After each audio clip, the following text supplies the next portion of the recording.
Seeking enlightenment. That's what I'm going to try and cover today. Welcome to Reminders. My name is Aiden.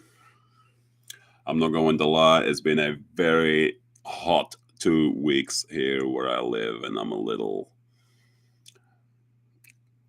I don't know. I feel like a little blubber. I just want to lay around and do nothing essentially because the humidity and the heat combined, it's just draining my energy.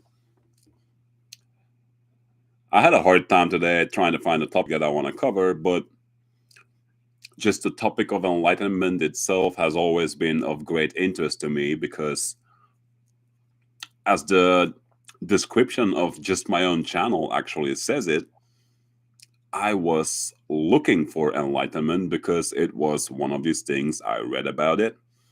I think in Autobiography of a Yogi, it's heavily covered in there. And it fascinated me. I'm like, yes, that is what I want too. And I also observed that as time went on, I would read more and more quote unquote enlightening books.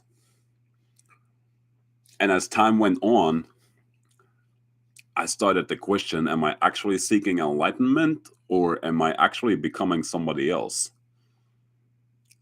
The truth is, in a way, it was neither of those. I just became myself more and more. Somewhere along the lines, I realized that all my behaviors in life were learned behaviors, as in, I picked it up from other people and I copied it. I think in the last video, I actually mentioned it for a very few sentences that a child, when it's born, knows nothing and it starts learning from the minute it is born. How does it learn? By watching, by listening, by feeling, by tasting. It uses all five of its senses to learn the world around it by interpreting to the five senses. And then when we start going to school, that all seems to be avoided at all cost. And we start to learn what the teacher wants us to learn, essentially. And then we get grades on how well did we memorize the material that was being crammed in our head, essentially, in school. That's the way we still do things. It has now been proven that the younger a child is, the closer its mental being is towards genius.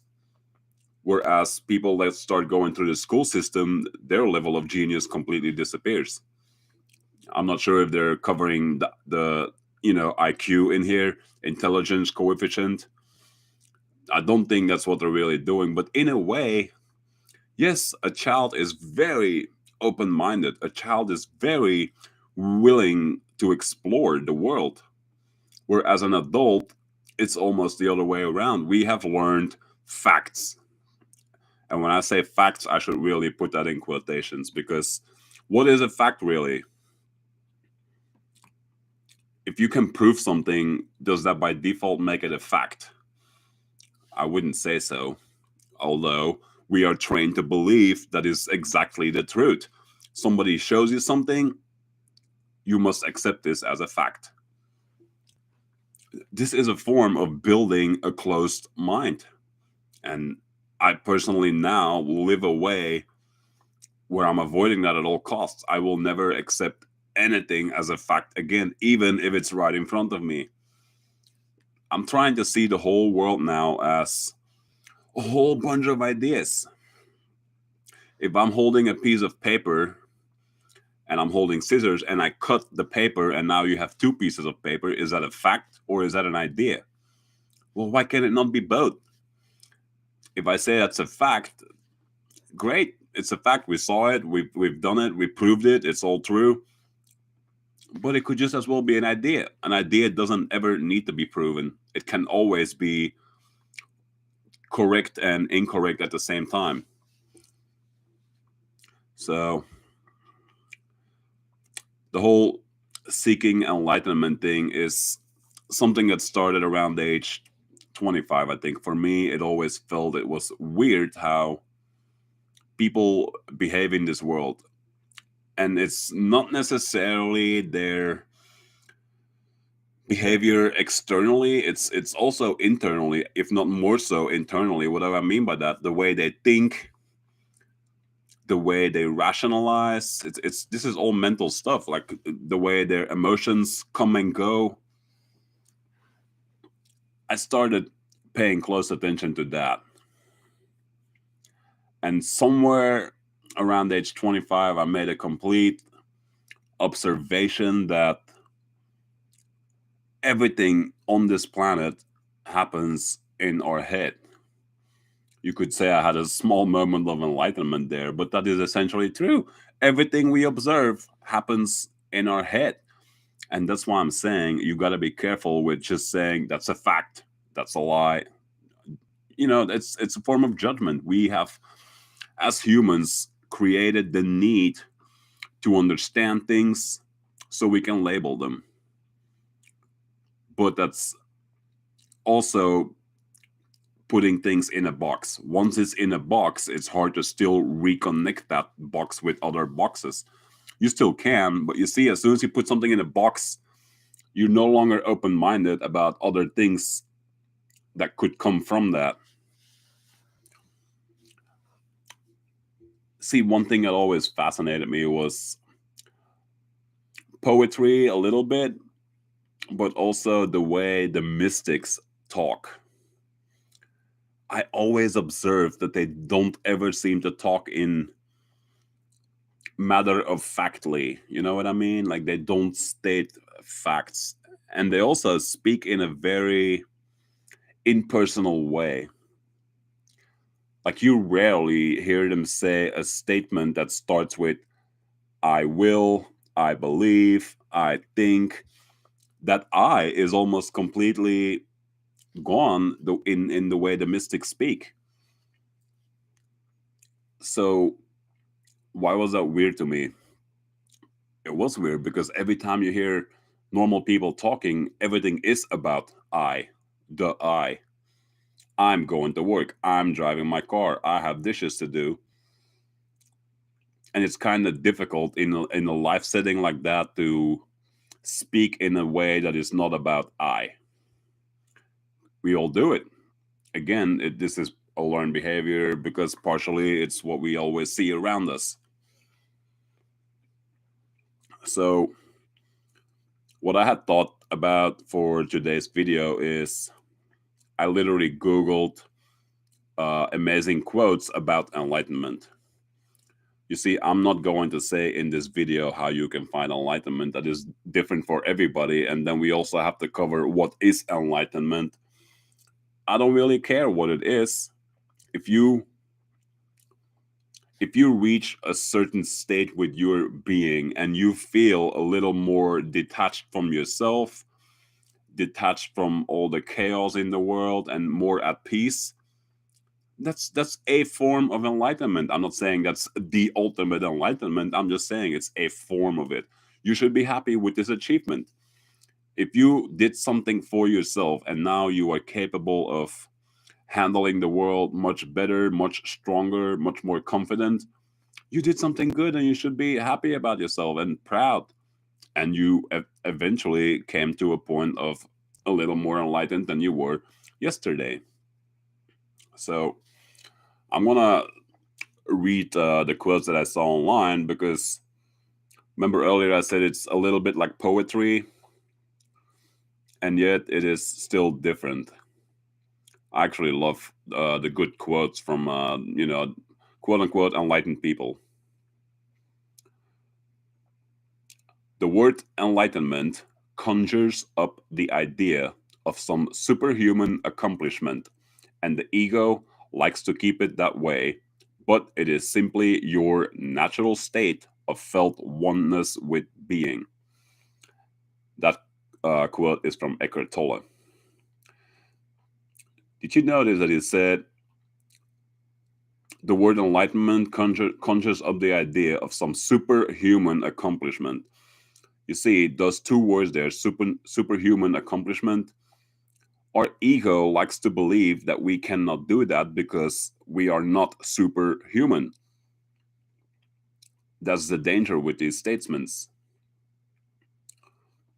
And I, for myself, I feel somewhat similar in that regard. Like the ego is what always kept me from really experiencing the world as it is.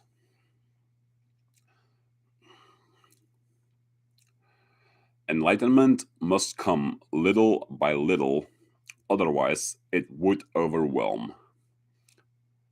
That is from Idris Shah. I'm not sure if I'm going to be pronouncing these names correctly. Knowing others is wisdom, knowing yourself is enlightenment. That is from Laozi. If I could define enlightenment briefly, I would say it is the quiet acceptance of what is. Wayne Dyer. See, this quote I resonate with quite a bit too, because overall I'm a very quiet person. And yes, I understand what he means. He says quiet acceptance of what is. Most of us go through our lives never accepting anything at all. We always have to label everything, whether good, bad, or indifferent. It's normal learned behavior, but is it necessary to label everything?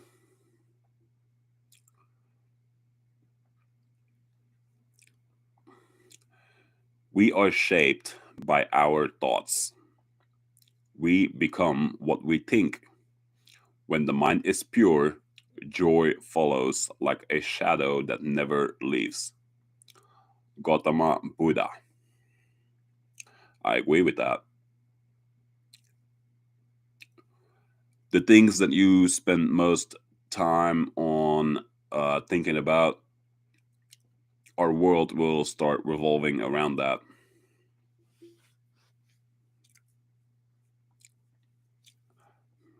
I don't know how I can say this without sounding weird or crazy, but I've said this before. To me, thinking is overrated, and I try very, very hard to not think at all, unless it's absolutely necessary, of course. But when you start thinking, you're no longer in the moment, and that is the one thing I always strive to be in the most. To be present is very rare for a lot of people. You see them always running in thoughts of some sort. And you can be in the moment when you're thinking or dwelling on the past or the future to come. And I know sometimes worrying is what we naturally do, but it's just completely unnecessary, is what I'm saying. Here's a quote from Laozi, and another great one. I totally love this.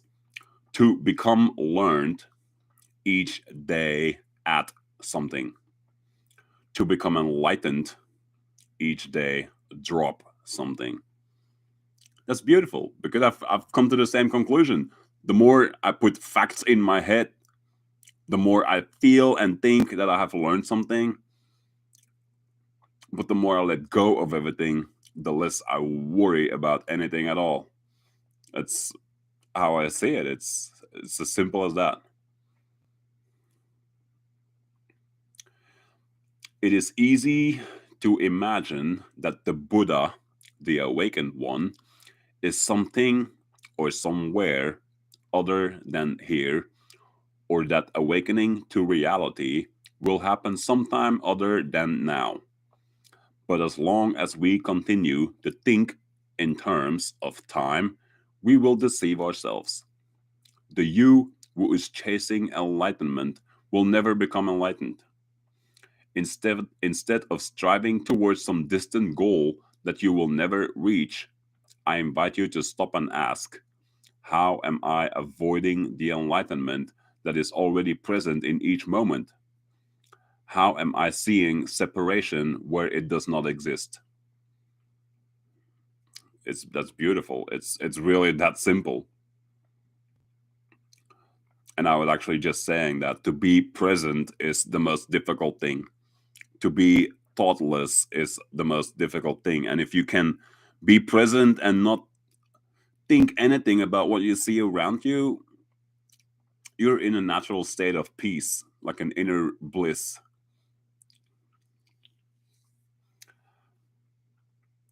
Knowing others is wisdom, knowing the self is enlightenment. Mastering others requires force, mastering the self needs strength. Hmm. Mastering others requires force, that I would agree with. Mastering the self needs strength. I don't think I would use the word strength. Mastering the self to me seems to need observe. To master the self, you just need to observe yourself. What are your thoughts? What are your actions? What are your reactions? Because a person that lives in the moment is almost never going to react to anything.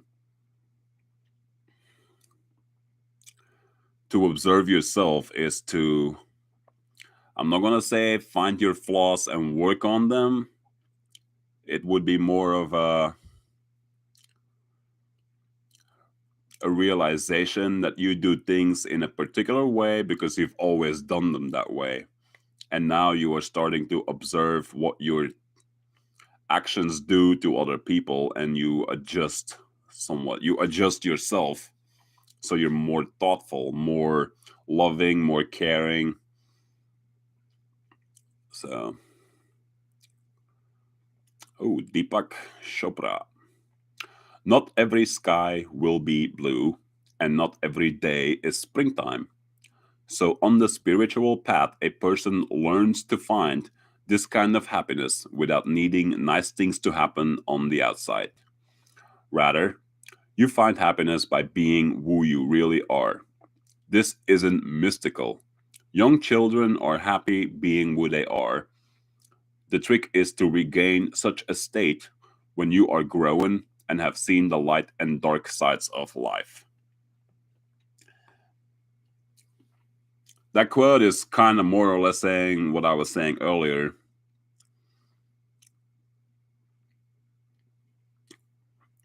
Once we go into adult life, we walk around with a bunch of facts in our head,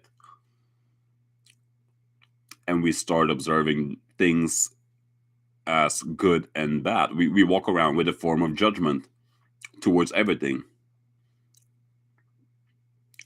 And we need to unlearn that, in more or less in that way. We need to unlearn it.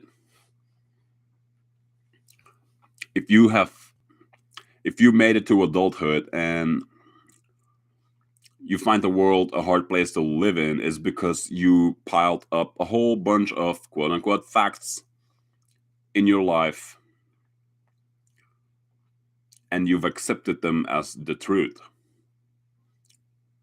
Like you are seeing a whole bunch of unpleasant things and you accept that to be reality. This quote is basically saying if you can unlearn all of that, you're basically taking off your glasses of judgment towards the world as a terrible place. The mind of an intelligent human being is flexible and adaptable. The mind of the ignorant person is conditioned and fixed. That's pretty much what I just said. Once your mind is conditioned and fixed, you're no longer you're just stuck, literally. Like it's impossible to open your mind. This is something you need to do on your own, really. Other people can talk to you and help you see different perspectives, but if your mind is made up on what the world is, it's difficult to add new ideas to yours.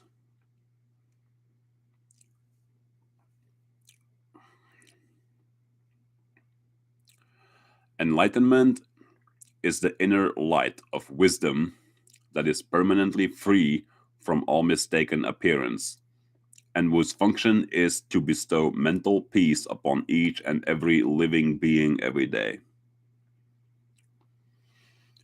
Beautiful.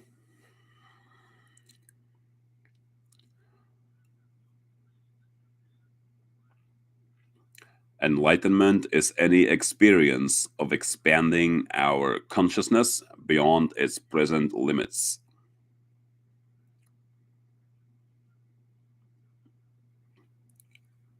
Very true. Happiness is when what you think, what you say, and what you do are in harmony. I feel that is fairly true for myself as well. I am always the same person no matter who's around me, whether it is my mom, my sister, so a close family, or it is friends that I tend to go out with, not linked to my family, or in my professional life, coworkers. I'm always the same person. I'm always calm. I'm always relaxed. I won't be bragging about what I did with one group, or my family is rich or poor or blah blah blah. I don't do any of that really. And like I said it before, I really do stick to myself a lot. And even when people ask me questions, I don't refuse to answer. It is more that I somehow already know that no matter what I say, I'm going to add to your confusion. I'm not going to help you out with your question, essentially. I will try my best, of course, but that's not always easy once you've let go of all concepts that we have learned at some point in our life. Evening, brother. Reverend John Walker just came online. I chose to go with seeking enlightenment today because the description of my channel kind of touches on it. I'm not saying I am enlightened. What I'm saying, at some point in my life, when I was 25, roughly around that time, I thought I was seeking enlightenment. I got the idea from several books. One of them was Autobiography of a Yogi. And I thought, wow, yes, that must be what I want. Everlasting peace, not only in the world, but especially in my head. I learned by now that no matter what happens on this planet, I can only ever take charge of one thing: my own head, my own thoughts, my own actions or inactions.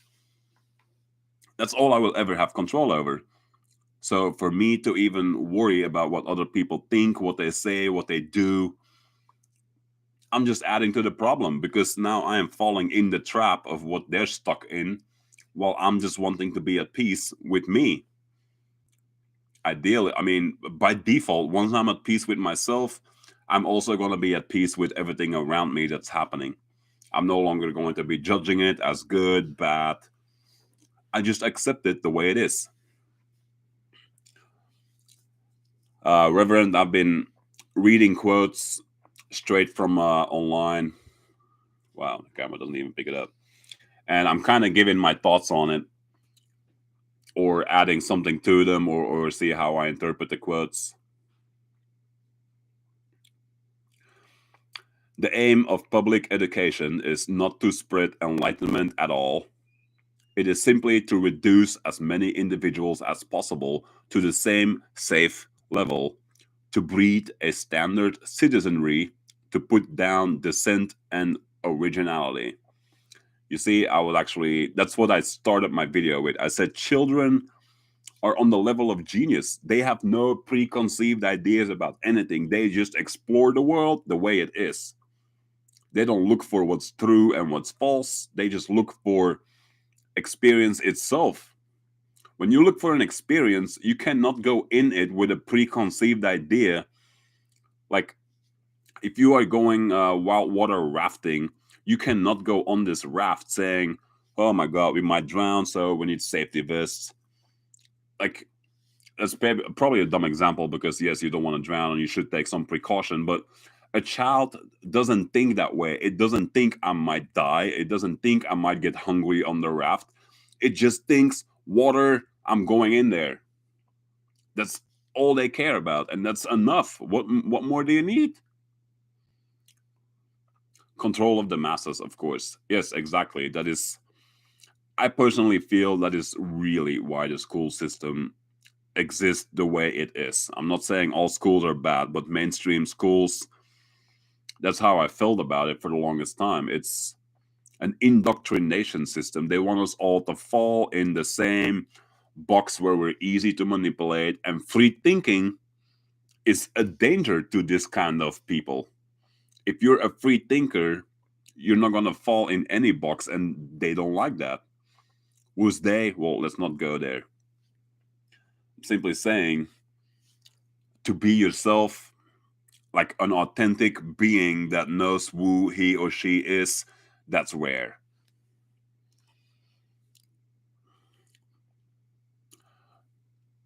You are here for no other purpose than to realize your inner divinity and manifest your inner enlightenment. Realize your inner divinity and manifest your inner enlightenment. I like that.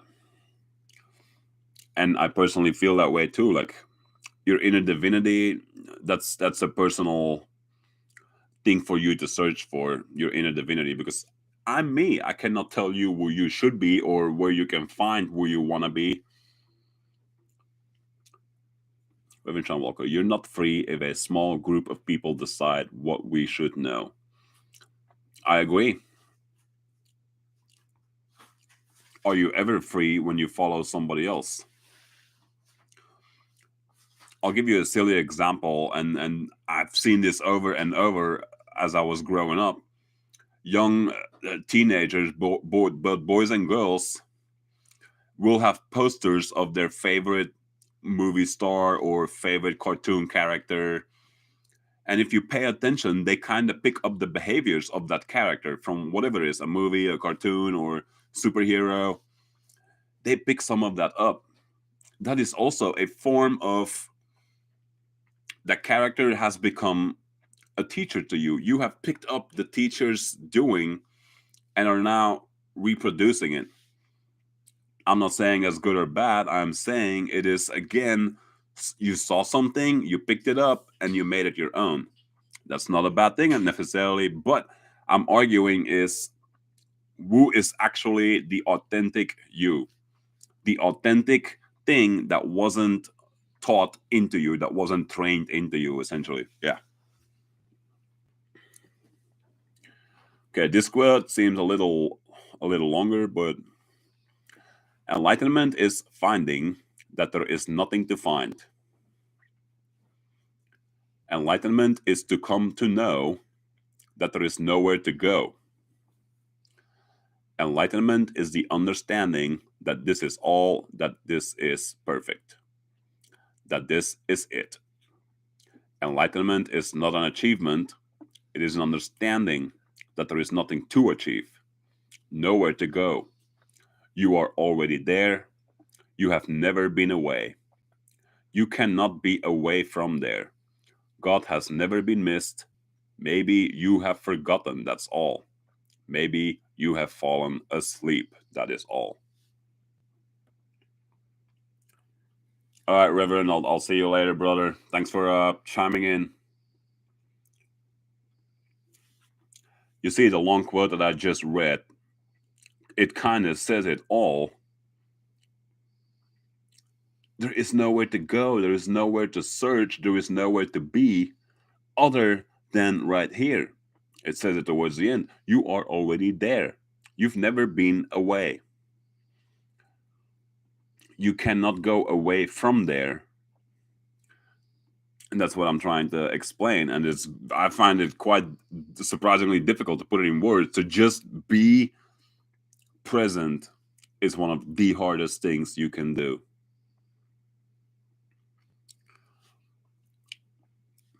Here's a quote from Gautama Buddha. Before enlightenment, chop wood, carry water. After enlightenment, chop wood, carry water. This is a simple quote, but I love it because it's very true. Your inner world will change as you seek, quote, enlightenment. But externally, you might not necessarily see a difference in a person that has strived to become a better person to him for himself. Why? Because we still need to carry on with our daily chores. You cannot just say, I'm enlightened today and go find a mountain somewhere and quietly meditate your life away. You still need to, take care of your life essentially. You need to eat. You need to, keep your surroundings tidy. And that's why I love this quote so much. Before enlightenment, chop wood and carry water, you're doing your basic chores. After enlightenment, you're still chopping wood and carrying water. Externally, nothing has changed. The change is invisible on the outside. You have to be a very observant person to see the difference. I think one easy thing that I've kind of found somewhat is easy to recognize in people that are higher energy, almost like higher vibration, they give off a peaceful feeling. Okay, that's not something you can see with your eyes, of course, but yes, I find it is something that I can see with my eyes. But these people, they move different, they talk different. Everything is very peaceful about the way they do life. Like yeah, doing life, great. So David Lynch. They say the full potential of the human being is called enlightenment, which is infinite consciousness, infinite happiness, zero negativity, zero dying, complete freedom, total fulfillment, and being at one with everything. You can say it's God realization, or you can say you sit at the feet of the Lord as master of all you survey. You could say it's totality, total knowledge, and that you are that totality. This is every human being's birthright to one day enjoy supreme enlightenment, unity. It's like the big graduation.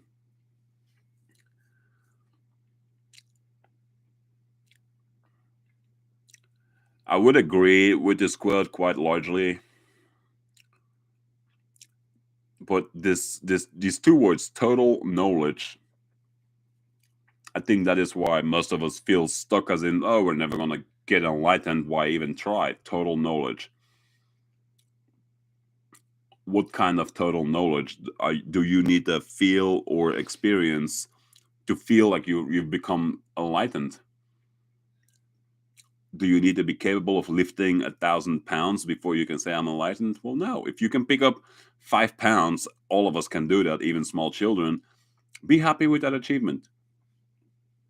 Total knowledge is a dangerous statement because becoming enlightened, and you've heard it in other quotes earlier, knowing nothing is a form of enlightenment. So see why it's so difficult to put enlightenment even in words, because knowing nothing by default, our judgmental system says, well, that means you're stupid if you know nothing. Not necessarily.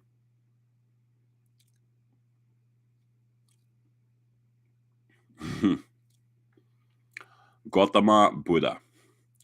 There are two obstacles to enlightenment. One, thinking you know. Two, thinking you don't know.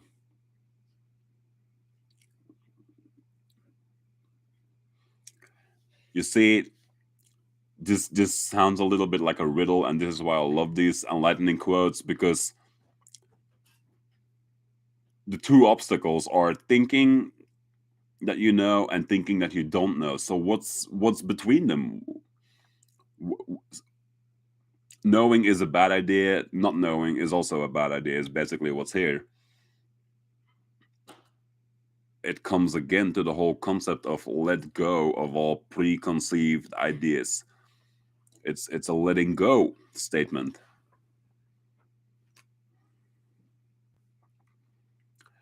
Great beauty, great strength, and great riches are really and truly of no great use.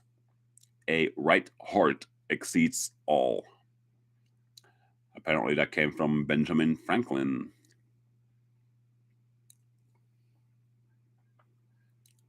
But I agree. It's all in the heart. What's in your heart will always overrule anything that could be offered to you in the external world. A 4-word quote.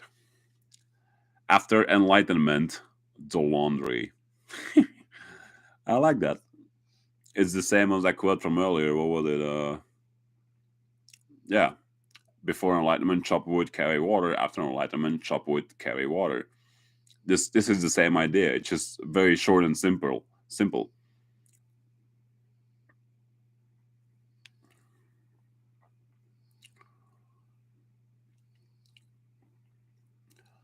This one is very short too, but I also agree strongly with this one. Enlightenment is absolute cooperation with the inevitable.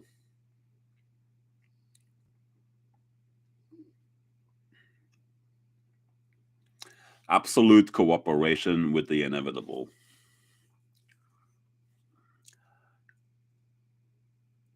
I think I would say absolute acceptance of the inevitable.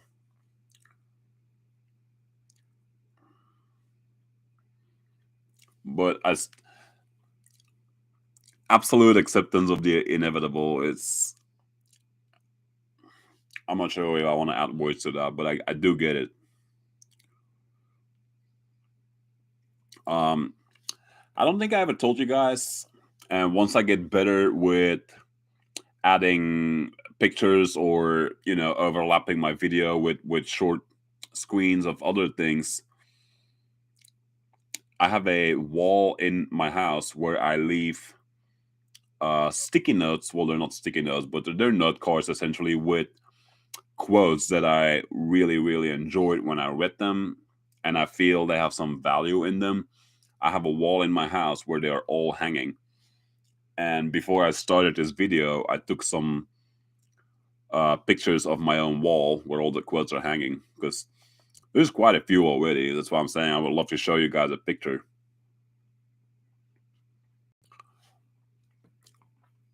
This isn't necessarily a quote for enlightenment, but this is a good quote to show you that arguing about things being false, true, maybe not, the activity of letting go is what this quote is great for to me. The only thing that will ever convince you of anything is an experience.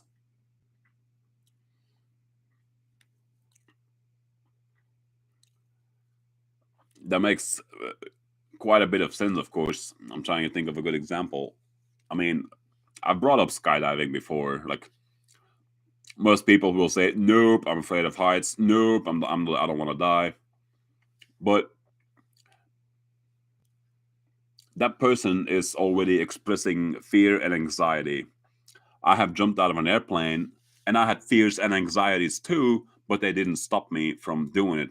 And now, after I have done it, I am talking mostly about the good things that come from skydiving, of course. Like, it was exhilarating, it was awesome, it was the most amazing feeling I've ever felt. If you've never skydived and I'm telling you all these things can never be true or false to you. They're just opinions from somebody else. Yes, I have skydived and therefore you should listen to me. No, not at all. That would be my ego. Like, look, I skydived, listen to what I'm saying because it's all true. See, that's false. What I'm really should be saying is it is true for me. I've experienced it and now I can somewhat feel how I feel about the skydiving. So, therefore, the quote, the only thing that will ever convince you of anything is an experience is couldn't be more true.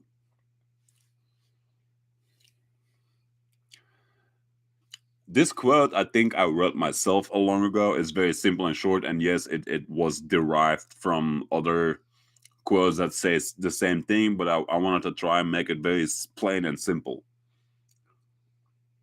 It's a quote that points out the mental state of most people somewhat.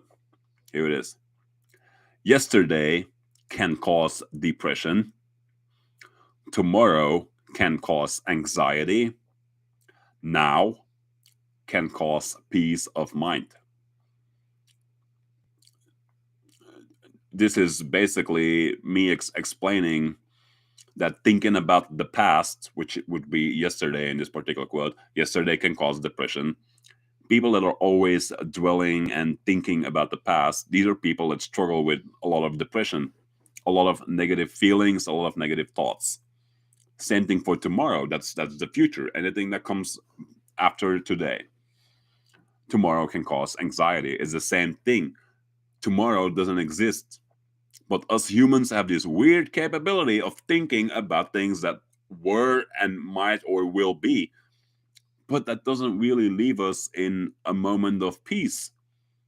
It just makes us worry about something that's not real. We make it real in our head first, and then we start rationalizing our thoughts that we made up.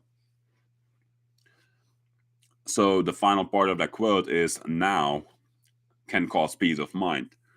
What that really says is if you are just present here and now, you don't have to think about yesterday and tomorrow. It's peaceful and quiet in up here, essentially, in your head.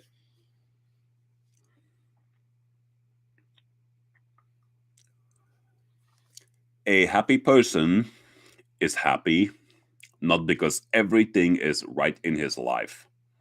He is happy because his attitude towards everything in his life is right.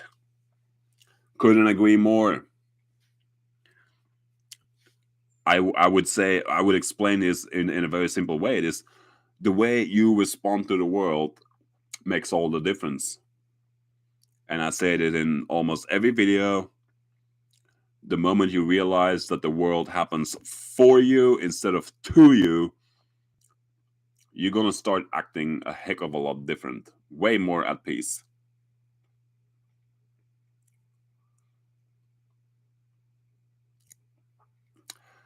Out beyond ideas of wrongdoing and right doing, there is a field. I will meet you there. I love this quote because you have to really know what this means to understand it, but out beyond ideas of wrongdoing and right doing. That's essentially the thing all people do. We are always arguing about what's right and what's wrong. And if you can let go of that kind of thinking, there is a field. I will meet you there. What that's saying is we will have completely different kinds of conversation if you can let these concepts go. Everything we hear is an opinion, not a fact. Everything we see is a perspective, not the truth.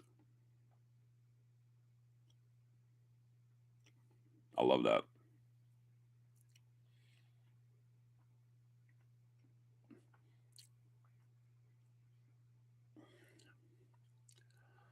So I think I've mostly gone through all the quotes that I wanted to kind of read off my phone screen, and I know it's not something I've done much in the past. But like I told you guys earlier, I listen to a lot of mystics, and it always fascinated me how they always seem to talk like they know everything. But if you listen to them closely, it's a dangerous statement to say they talk in a "I don't care" way. That's not really true. And at the same time, yes, they don't often directly answer the questions that are asked of them. When you think about going to a medium or a channel, what would you really think about asking such a person? If you knew you were going to a medium or a channel tomorrow, what would you do now today, in preparation? Like you obviously want to ask those people questions before you show up. I think if you're going to be honest with yourself, most of your questions will be about should I or should I not do something specific. Should I or should I not buy this house? Should I or should I not get this job?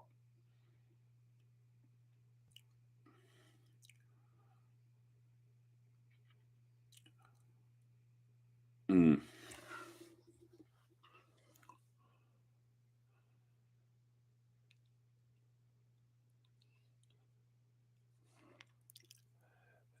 I'm trying to think. Like these are relevant questions, but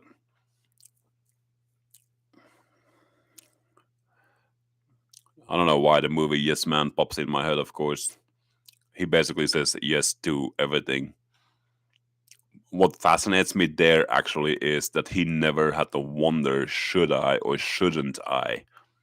Why? Because he already knows he's going to do it the second a question is posed. That's a bad example when you start thinking about should I or should I not buy this house. You don't just buy a house every time you see a for sale sign. Well, of course not. Do you? Mm, mm. But yes, that was my video on not my version of enlightenment, but I think today I talk more about what is interesting to me about the concept of enlightenment. It is having a meditative state where you don't have to ever defend yourself or argue other people's ideas because have you seen the movie oh it's with Tom oh The Last Samurai. Somewhere in the middle of the movie, Tom Cruise is talking to the leader of the samurai. Can't think of his name. Was it Katsumoto or something like that? He was a very poetic soul, and he kept wondering which was the most beautiful blossom or something like that. Somehow, he seemed to have revolved um, his whole life around what is the most beautiful thing. And I'm not saying, women or crystals or pearls or gold. He sought something beautiful and he wasn't really looking for a definition of it. But if you've seen the movie, I don't know if I'm going to ruin it for you or not. He dies in the end of the movie and he finally realized that they were all beautiful always.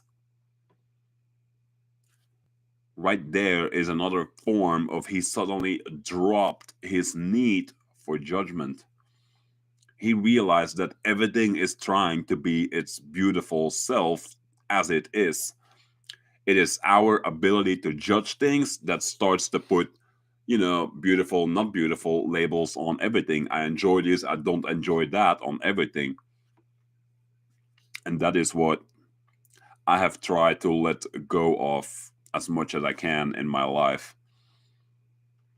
Not because everything is irrelevant, but because I finally realized that the moment I need to label something,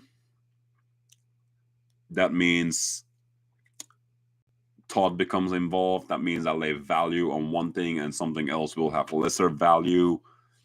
I'm trying hard not to do that. It's in a way I feel like Katsumoto dying at the end. I realize everything is beautiful and I can just appreciate it, enjoy it, observe it as it is. It's not like wow, this painting is beautiful. If only this little thing would be different. No, it's beautiful as it is. As soon as I say if only this little thingy were different, then that's my judgment again. I'm I'm overlapping reality with a version of what I think is perfection. And that's the big problem. We all have some idea of what is perfection, and everything we see around us will be based on our inner vision. And that is what I'm somewhat trying to explain. If you can let go of your inner vision, everything will be beautiful in its own way, even things that are by default not beautiful or unpleasant. Like I don't know, you're taking your dog for a walk and he poops in your neighbor's lawn. Obviously, you gotta clean that up. No, of course. My girlfriend sitting next to me, she's nodding. Nope. But you see, those are the kind of things we automatically label as ew, don't want to deal with that. If you love the dog, everything that comes with the dog is something that's going to be yours to take care of too. So why even label it as ew or let's just do this? Just go with it. Go. You should have brought your things along to pick up your dog's leftovers along your walk. But if you just do without labeling everything yuck and yum and ew and your life becomes so much more easy flowing, easy going. There is just no need to hate everything around you. There is no need to judge everything around you. You just be, you just exist.